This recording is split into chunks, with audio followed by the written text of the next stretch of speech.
Welcome back in. We are at BYU Golf Media Day. Joining us now is offensive lineman Andrew Gentry, who is a transfer from Michigan, and we were just laughing about how he comes. Now, I believe you're from Colorado, right? Yes, sir. And so then you were at Michigan 3 years? Yep, 3 and years. And then you in came Michigan. here, and this is you're going to start offensive lineman second year, third year? Second year at BYU. Yeah. Yep. And so the funny thing is, everybody knew about you, and Jim Harbaugh recruited you. We all remember that story, blah, blah, blah. And you leave Michigan, and then a bunch of guys from Utah, the state of, go to Michigan. Yep. Tell us that story. Yeah, it's pretty crazy. I mean, for me, I feel like it's a pretty surreal, almost full circle moment, right? To be at the University of Michigan for 3 years where there was no Utah connections, no connections to the church, nothing like that of the sort out in Michigan. So you're really you're different out there, right? You're definitely in a different world. And then, to come to BYU to make the connections with Coach Hill, with Coach Gifford, all these different people. And then all of a sudden they shift to go to Michigan, right? Yeah. And they're in that new world. And I remember having conversations with Coach Hill after he had taken the job and him discussing some things with me that he had seen at Michigan, even just members of the church out there that he had known now and all the connections that I had made out there. So it was cool to see that aspect of things. And it's kind of crazy to look over there now and talk to my old Michigan teammates and they're like, oh, yeah, your old defensive coordinator's now coaching me. And so kind of a full circle crazy moment for sure. Yeah, for sure. Absolutely. So here you are at BYU starting offensive lineman. Expectations, I would think that's something that you would embrace because obviously they're extremely high, and I think you'd rather have that than not. Absolutely. Yeah, I mean, I think we're in a great spot, and I think the cool thing and the shift from this year is you look back at BYU over the past few years and expectations are not very high in a lot of standards, right? Whether that be as a team, as an offensive line, whatever it is. And now to come into the season with expectations high is a great thing. Either way, to us, it doesn't matter, right? At the end of the day, what the media says, what people are saying about you, it doesn't matter because all that matters is how you play on a Saturday. But it's great to be able to show up and to have these expectations because pressure's a privilege and we'll rise to the occasion. So as an offensive lineman, I'm just thinking for all the young quarterbacks that are out there, right? I think you've mentioned that, Bear just garners instant respect. Yeah. What is it that you're looking for as an offensive lineman in a quarterback when you're looking for that leadership? What is it that you like to see? What is it that you think stands out about Bear in particular? And then what do you think with the great quarterbacks you played with that helps them to be on your level or someone that you want to play with and be around? Yeah, that's a great question. I mean, as an offensive lineman, our main goal is to always have the quarterback's back, right? To make sure that no matter what situation, we're protecting him and that's our job, right? Is to protect the quarterback, protect the running backs, do everything we can to protect them. So from a quarterback's perspective, I love it when you know that they have your back as well. Because I've had some quarterbacks, I've played with some quarterbacks in the past where that's not necessarily the case. And it's just all about them. It's all about them, yeah. An offensive lineman makes a mistake and they're going to just chew out the offensive lineman really fast. And so one thing I love about Bear is, obviously, we're never going to play perfect, right? As a whole team, it's never going to be perfect. We try really hard to be as close as we can, and we're going to protect Bear with everything we have. But at the end of the day, if somebody makes a mistake, somebody gets beat, Bear's not just going to turn and start chewing out the offensive line. I mean, there's never been a quarterback that's gone a season with 0 sacks, right? And hopefully we can be the first this year. But, that's just not how the game of football works. But when you can have a quarterback that is going to have your back, that's not just going to turn his back on the O-line, that's what I love, right? Because then you know that you can trust him, he can trust you, and then it just makes things so much smoother.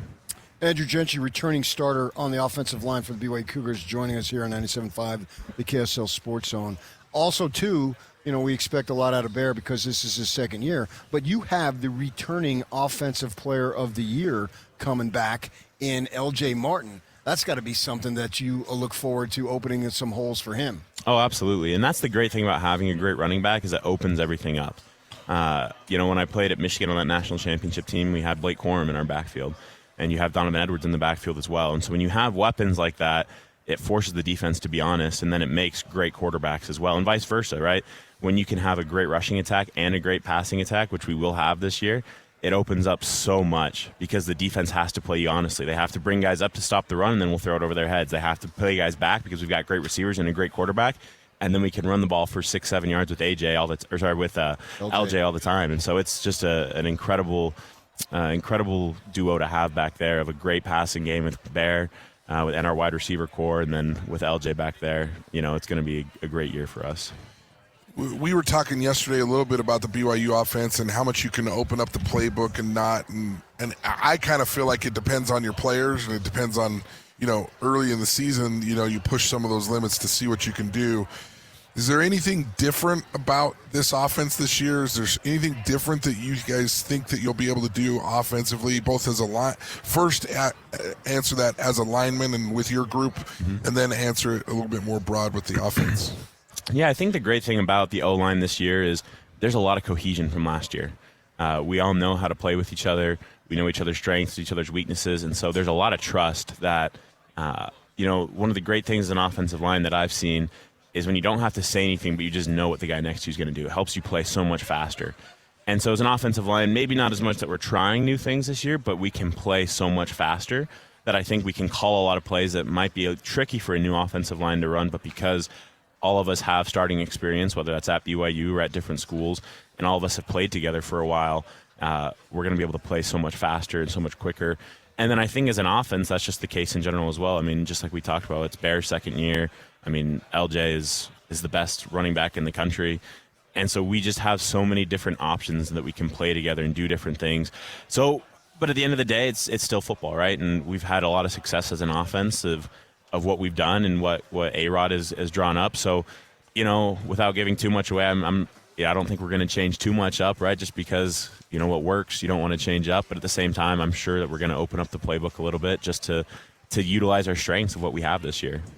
At Arizona State University, we're bringing world-class education from our globally acclaimed faculty to you. Earn your degree from the nation's most innovative university. Online. That's a degree better. Learn more at asuonline.asu.edu. What's interesting is, you hear that players and coaches, they're not interested in any preseason polls. They're not interested in any media opinions about what is said about them. Maybe they might use it as motivation if it's negative, but that's not the case with BYU this year. There's very little that's being said that's negative. So that's over here, but at the same time, you guys know what your expectations are. And so since you 2 years ago tied for the regular season, didn't get in on a tiebreaker. Last year you got in. We know you lost to Texas Tech. So now it's basically a conference title game, maybe even playoff or bust. I mean, that's what I got to believe you guys are thinking. But at the same time, how do you keep your focus to make sure, because that's still 3-4 months away? Mm-hmm. Yeah, I mean, it's a process, right? It's a process-driven team. It's a process-driven sport. And so every day you have to look at it as, what am I doing today to become the best version of myself? And that's what we look at BYU. That's what Kalani preaches. That's what all of our coaches preach, is every single day doing the little things that are going to make you the best. But at the same time, you have to have the vision that that's what you're going for. And for us, our vision is a national championship. That's what we're shooting for. That's what we want to do, right? And that needs to be talked about. That needs to be said, because if you don't believe it, then nobody believes it, right? If you don't believe that you're going to do it, then you've already lost. And so for us, we full-heartedly believe that we can win the national championship and that we can go win the Big 12, be in the playoff, and then go win. Because that's what we've been working for. That's what we want to do. So yes, at the same time, you do have to stay focused on the process. So right now, our process is, let's go have a great fall camp so we can beat Utah Tech week 1. And so that is our focus, because if we don't do that, then we're never going to reach any of our goals. But at the same time, we're always talking about how we want to go win a national championship. I like that thought process. I always tell the teams that I work with, the athletes that I work with in sports psychology, if you don't have a vision that you can be an all-conference player or an all-American player, and if you don't, as a team, have that thought process that you can win a national championship, well, then I can give you the Riley Jensen guarantee that comes with a warranty that you won't. Right. Like, you're never going to win it if you can't see yourself doing that. I want to ask you just a technical question. This might be a little bit too geeky for some of our listeners, but when you guys make calls for protection, is it your quarterback that calls it, or is it the linemen that are calling the protection calls at the line of scrimmage? Yeah, so it's a great question. So, I mean, we have a bunch of different protections that we already have in our playbook, right? That will be part of the call when we get the play call. And so that'll tell us if it's a 5-man protection, 6-man, 7-man protection, whatever it is. Then from there, it's on us as a line. And so the line does it. The line does it from there. I just know from playing that, a 4-4 front is different than a 4-3, because a lot of times the center has to work to the left or work to the right based on the running back. Exactly. So when that happens, When that happens, you get a 4-4 look or an even look.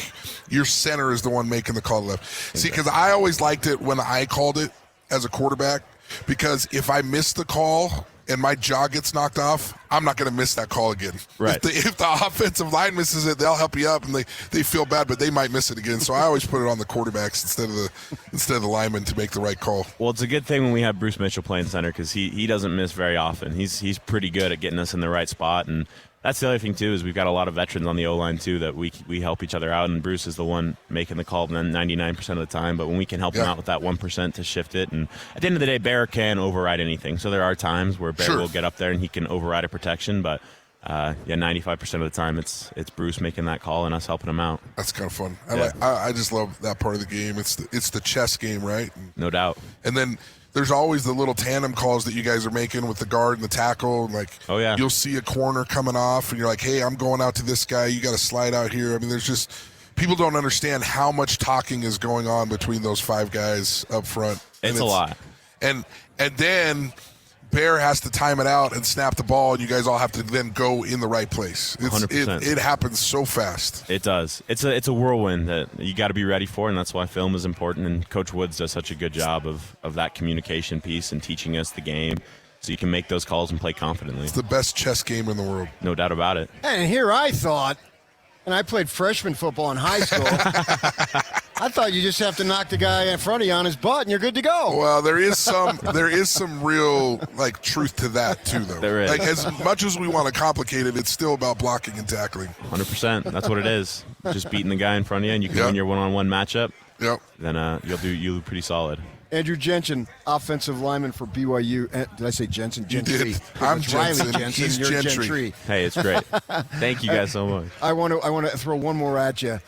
You already talked about Bruce as your center, and I was going to hit that, but you guys took it in depth way better than I could anyway. And you got Utah Tech as a non-conference game. And normally the way the schedule plays is that you play your 3 non-conference games, then you get into conference. But because of the Notre Dame game that is in October 17th, I think it is, everything had to be jumbled around. So you get Arizona, which had a phenomenal season last year. You get them at first conference game, which is only in the second week, and then you play some conference games, then you go back into non-conference with a national power. Obviously, you lived in the Midwest, you know all about Notre Dame, I'm sure, and all that they have involved there. Just speak to the schedule of how you get a big-time conference matchup, 1:30 on national television at home in week 2, and then you got to play, and then you got to go regroup, get a non-conference game and all that, because it's a little unusual. Yeah, definitely unusual, definitely different, but at the same time, we've been trained for this. Our strength coaches do a great job of keeping us on our toes in summer workouts, even to the point where we know that change is inevitable, right? That it's going to be different. It's not always going to be smooth. So I'm excited for it. I mean, because you got to be in mid-season form by the time week 2 rolls around. Yeah, and exactly. by the time week 1 rolls around, right? I mean, playing Utah Tech, and then my best friend is the right tackle at Arizona, so I know how good they are. He is, yeah. So how'd that work out? We played at Michigan together. Oh, cool. And then we both transferred at the same time. He went to Arizona, I went to BYU. So now it's fun that we get to, we had the time at Michigan together to be teammates, and now it's playing for bragging rights, and I'm up 1-0 on him, so trying to make it 2-0 The good on him. part is in that rivalry is that you guys are playing at different times, so you can make fun of him while he's playing. Oh, 100%. Yeah, 100%. Really? I can really? chirp That's him on your the best field. set right there? Yeah, exactly. Exactly. Well, Andrew, I am an ASU grad, so you must win that game. There we go. Let's do it. We can do that. I'm going to ask just one thing. Yeah. Just beat the Cats on the second week of the season. And beat down the Sun Devils, because I can't stand it when they win. Just being around PK when they win is obnoxious. We're not going to talk Beat about them down. We can do that. Okay, thank you. Thanks for joining us. And you a golfer? I like to swing it a little bit. I wouldn't call myself a great golfer, but I can hit them. Did you get an opportunity to play Barton Hills there in Ann Arbor? I never got a chance to play there. I played on the UMich course a ton, though, right there. Okay, yeah. It's a country club. I've played golf with Whittingham a bunch, and I know he's wants to play there. And that course, I think, opened like 1911. Oh, wow. Yeah. There's some golf history out there for sure. Yeah. Well, thanks for joining us, and good luck this season. Thank you so much for having me. I really appreciate it. Nice to meet you. Okay. Great to meet you as All well. right.